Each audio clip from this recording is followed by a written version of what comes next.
Hello, welcome. It is the Nisha Jackson Show. My name is Rusty Humphries, and welcome to one of the fastest moving, bestest podcasts out there. We talk about health and what needs to be done to make you look and feel your best. Make sure you subscribe to the show at Apple Podcasts, Google Podcasts, YouTube, or wherever you find the show, Facebook. If you're watching on Facebook or some other place, hit that share button and share it with your friends. This is important information, and it's not like a really boring, crummy show either. It's actually kind of it's a fun program. Dr. Nisha is awesome. So what is it we're into today, Dr. Nisha? What's got your attention? Well, I want to talk today, and I'm going to do another show on pre-diabetes, insulin resistance. Okay, I am an expert in this particular field, unfortunately. Do you have some personal experience with this? I do. You helped me work through it when I got it years ago, and so yeah, there's some things maybe I've lived through. Well, here's the deal, Rusty. This is a sad statistic, but it has recently been estimated that 84 million Americans are suffering from pre-diabetes. Okay. So let's go. What is pre-diabetes as opposed to having diabetes? Well, that means 1 in 3 adults are pre-diabetic. That means they're right on the edge of becoming diabetic. So, and most of them have no idea that they have this. They don't have any idea that this is going on. So, unfortunately, the syndrome that happens prior to or along with pre-diabetes is what I like to talk to patients about, which is insulin resistance. So to make this really simple, because I like to keep things simple because they're easier to remember if they're simple and then they're applicable, right? Right. So I'll never forget when I opened up my first practice in 1994. You were 14 years old. I was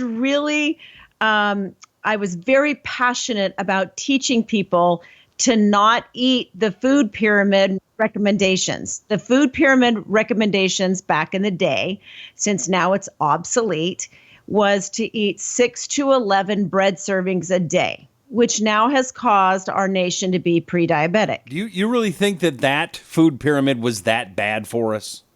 6 to 11 bread servings a day. I'm going to repeat. That is the worst thing you can do for insulin resistance. So insulin resistance is basically when your body is producing too much insulin in response to eating foods that cause your blood sugar to go up. So bread and flour products, starches, white starches, or any starches raise your glucose level. They raise your blood sugar. Then your pancreas, your poor little pancreas that has to work so hard to control your disgusting eating, is constantly producing insulin to try to control the escalating sugar levels in the body, right? Well, after a while, your cells become resistant to the insulin, like insensitive. So that means it causes it. Then that means you have to make more insulin in order to get the same effect. So the more insulin you make, insulin is a fat storage hormone. So if you're wondering why you're looking at food and getting fat, people actually say this. I don't know why I'm getting fat because I swear I can look at food and get fat. It doesn't take hardly anything for me to gain weight. And what they're really saying, Rusty, is that they have insulin resistance because they've trained their body to have to overproduce insulin for such a long period of time because what they're eating is foods that are constantly spiking their blood sugar, which means that they constantly have to make insulin, which means pretty soon their body becomes kind of resistant to it, which means that they're storing fat all the time, even when they're looking at food.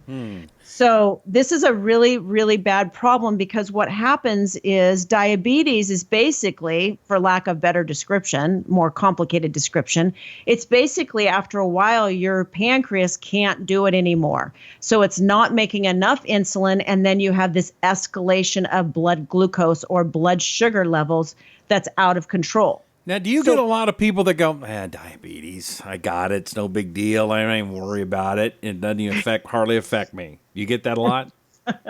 Yeah, I think that's true for a lot of things. I think when people can't feel it or they can't see it happening, like often people, they don't take, heart disease serious. They don't take dementia serious. They don't take some of the age-related illnesses serious because they can't actually feel it happening or damage being done. They just wake up one day and they can't see or they can't think or they're having a problem, and then the damage is already done. So, okay, so for me, I'm type 2 diabetic. Should I be feeling something? Because I don't feel anything. Well, the mentality that we want to try to adopt here is prevention. Okay. Okay. Because you only have one shot at protecting your body as you age. You only have one shot at it.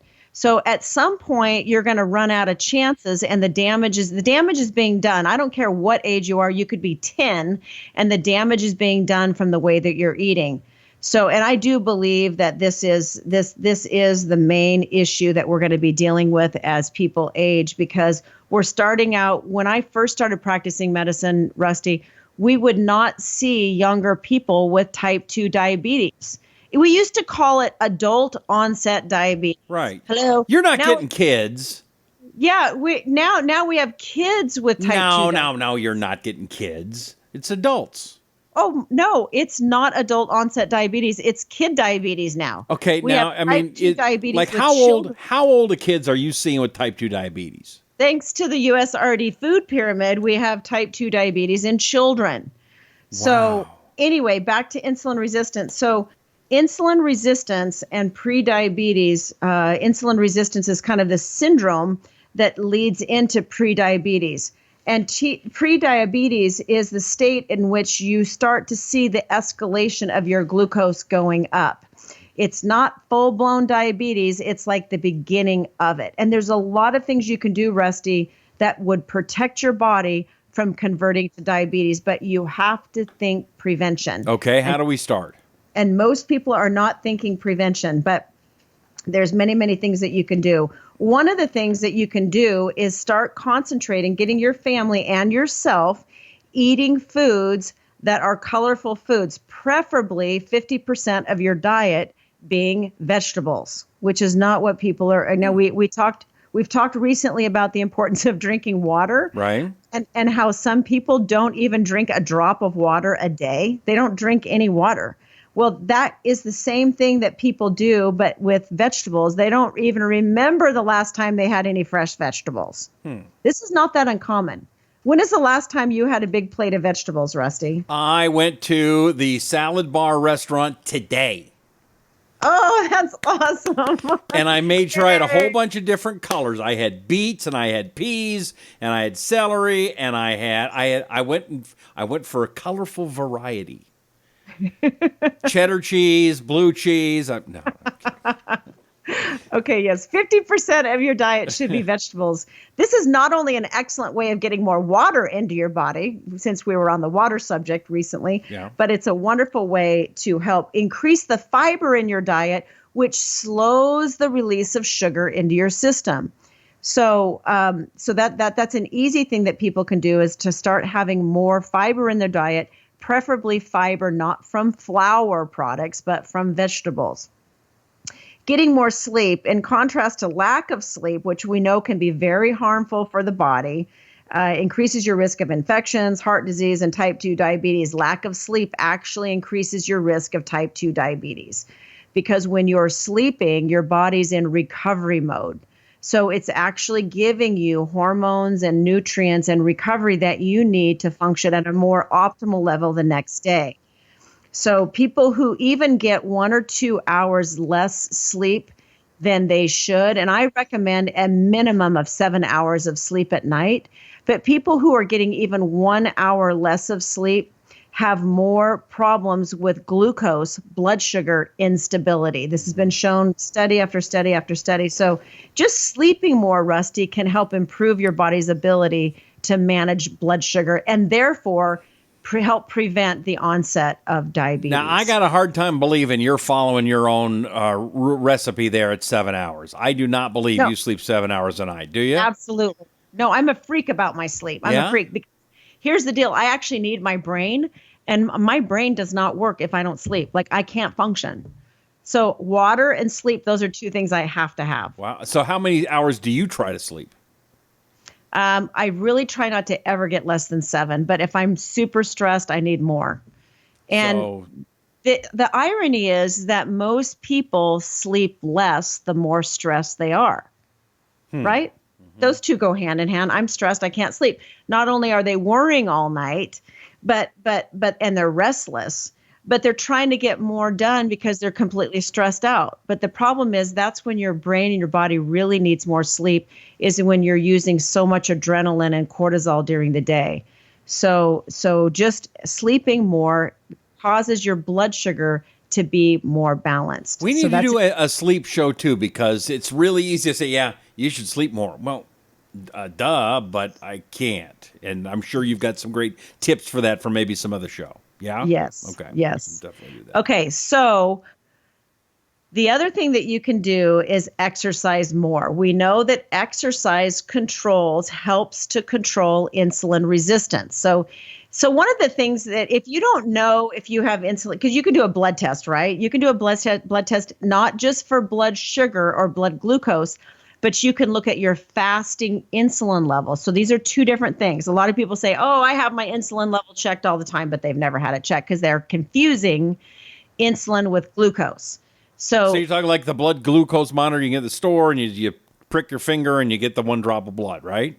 yes, but that's glucose. I'm talking about insulin. Okay, totally different. Okay. Yeah, when you go into the medical office, you should ask for a glucose level and an insulin level, because you should be able to see what is your blood sugar and your glucose doing, because they work hand in hand. And if your fasting insulin level is above 8.0, you probably have insulin resistance. Or a more crude way of identifying this is if you just lift up your shirt and you grab your belly right now, you grab your belly fat. If you have more than 2 inches of fat that you're easily grabbing, you probably have insulin resistance. Yeah. Yeah. That's not good. Everyone's not driving, good. everyone's driving down the road right now, grabbing their belly fat. Most Americans have too much belly fat. So when you can't do that though, can you? You can't do the 2 inches. I've seen you. You can't do it. I don't want to brag. I can do it, no problem. That's real easy for me. I actually know when I've been eating off, because I'm telling you, it goes right to your gut. Yeah. So again, let's keep it simple. When you eat too much sugar, and a lot of people say, oh, I don't eat any sugar. I don't even like sugar, but I love chips and bread and pancakes and crackers and all sorts of cereal. Yeah, those aren't sweet. Those are in many cases worse than eating sugar. In fact, a piece of white bread metabolizes into sugar immediately upon hitting the tongue, faster than a Snickers bar. No way. Yes. So you just have to understand that even if you don't have sugar, but you have a lot of starch in your diet, it's causing the same problem. And that is you're producing too much sugar in your blood, which is causing your pancreas to release insulin at too high of a level. And then it's causing you to store too much fat around the middle part of your body. So if you don't want a fat stomach, you need to cut back on the starchy carbs and the sugar in your diet so that you can start working on ways to control the progress or the progression of diabetes. It's all about prevention. Okay. All right. The last thing I'm going to say, because we're going to get into this in the next show also, about prediabetes and insulin resistance, because I have so much more to say about it, is one of the very simple things that you can do to control your blood sugar level is reduce your stress. And I hate saying that because I just wrote a book on this. And a lot of people, they don't know how to reduce their stress, because there's nothing they can do to reduce their stress. But what you can do is you can reduce your body's ability or improve your body's ability to manage the stress. Breathing, meditating, taking a time out, walking out in nature, even if it's 10 minutes that you walk outside, take a little mental break, walk away from your desk, eat regularly throughout the day instead of eating sugar. consider eating a good snack like cut up apples with some string cheese, where you're getting that protein carbohydrate. Give your body what it needs to help manage the stress, because when you're stressed out, your blood sugar is going to be very unstable, which is going to cause you to make more insulin, which is going to cause you to store too much fat, which is going to cause you to have a higher risk for diabetes. Is that why people, when they, stress eating, they get stressed and they start eating stuff?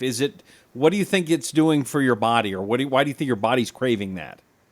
Well, first of all, when you're stressed and you want to eat, there are pressure points in the top of your mouth, in the roof of your mouth. And one of the reasons why people like crunchy food when they're stressed, or like nuts and seeds would be great, actually. I wish people would eat that when they're stressed. Yeah. But the reason why people eat is that there's pressure points in the roof of the mouth that cause them to calm down. So when you eat more and you're creating that pressure point in the roof of your mouth, like you're depressing that pressure point. I'm not saying it right. What happens is that you calm down. And so people calm down, but the problem is that you're creating more problems, because most likely people are not chewing on broccoli when they're stressed. They're chewing on some kind of sugary food, right? That's not what their brain says when they're stressed, is go get some broccoli. They're eating a cookie or a candy. Don't get the peanut butter M&Ms. That's not what the body's saying. Right. But anyway, it helps people calm down, because chewing and eating calms them down because of those pressure points. So wow. I believe that's part of the reason that people do it. But people also eat when they're stressed. But reducing your stress and improving your body's ability to manage stress is one of the easy things you can do to control your blood sugar. Okay. All right. I'm going to keep going on the next show about why it's so important to prevent diabetes. Okay, so next show, how you can prevent diabetes. There's a way to do that. Yes, we're going to talk more about prevention, and we're going to talk more about what happens when your body does not control its blood sugar with time. What are some of the physical ramifications of pre-diabetes and diabetes that I would like to try to scare people a little bit in this next show. Okay. That doesn't sound like fun, but it sounds like probably something we should be doing. All right. She is Nisha Jackson, and her book is out there. It's called Brilliant Burnout: How Successful Driven Women Can Stay in the Game by Rewiring Their Bodies, Their Brains, and Their Hormones. Also, if you'd like to work with Nisha, I suggest you do it. I've done it personally. How do they get a hold of you? They go to Peak Medical Clinics? Yes.